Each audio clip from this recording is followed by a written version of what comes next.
Star জলসায় আসছে magic moments motion picture production হাউজের নতুন ধারাবাহিক। গতকালকেই বলেছিলাম স্টার জলসা এবার টেন্ট সিনেমার পর নিয়ে আসছে ম্যাজিক মোমেন্টসের নতুন ধারাবাহিক। এই ধারাবাহিকটি হয়তো সন্ধ্যে স্লটেই আসবে, মানে সন্ধ্যে 7টা স্লটেই আসতে পারে, কেননা সন্ধ্যে 6:30টায় লক্ষ্মীঝাঁপি, 6টায় কম্পাস এবং শেষ ম্যাজিকের নতুন ধারাবাহিক 7টা স্লটে দেওয়া হবে। তবে এখনো না আসা পর্যন্ত কিছুই বলা যাচ্ছে না।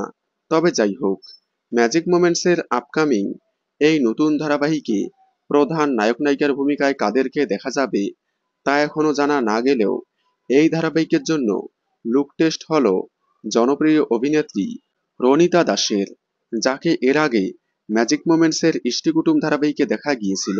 ইষ্টিকুটুম ধারাবাহিকে রনিতা দাস বাহার ভূমিকায় অভিনয় করে তুমুল জনপ্রিয়তা পেয়েছিল।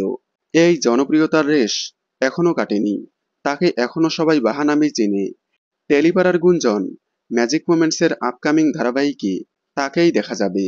তাহলে প্রায় 10 বছর পর আবারও ম্যাজিক মোমেন্টসের হাত ধরে স্টার জলসার নতুন ধারাবাহিকে ফিরছে রনিতা দাস। তবে তার বিপরীতে কোন নায়ককে দেখা যাবে তা এখনো জানা যায়নি।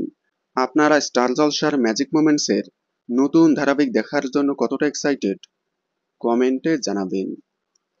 বাংলা বিনোদনের এই ধরনের সকল আপডেট সবার আগে পেতে চ্যানেলটি সাবস্ক্রাইব করে পাশে থাকা বেল আইকনটি বাজিয়ে দিন। ধন্যবাদ।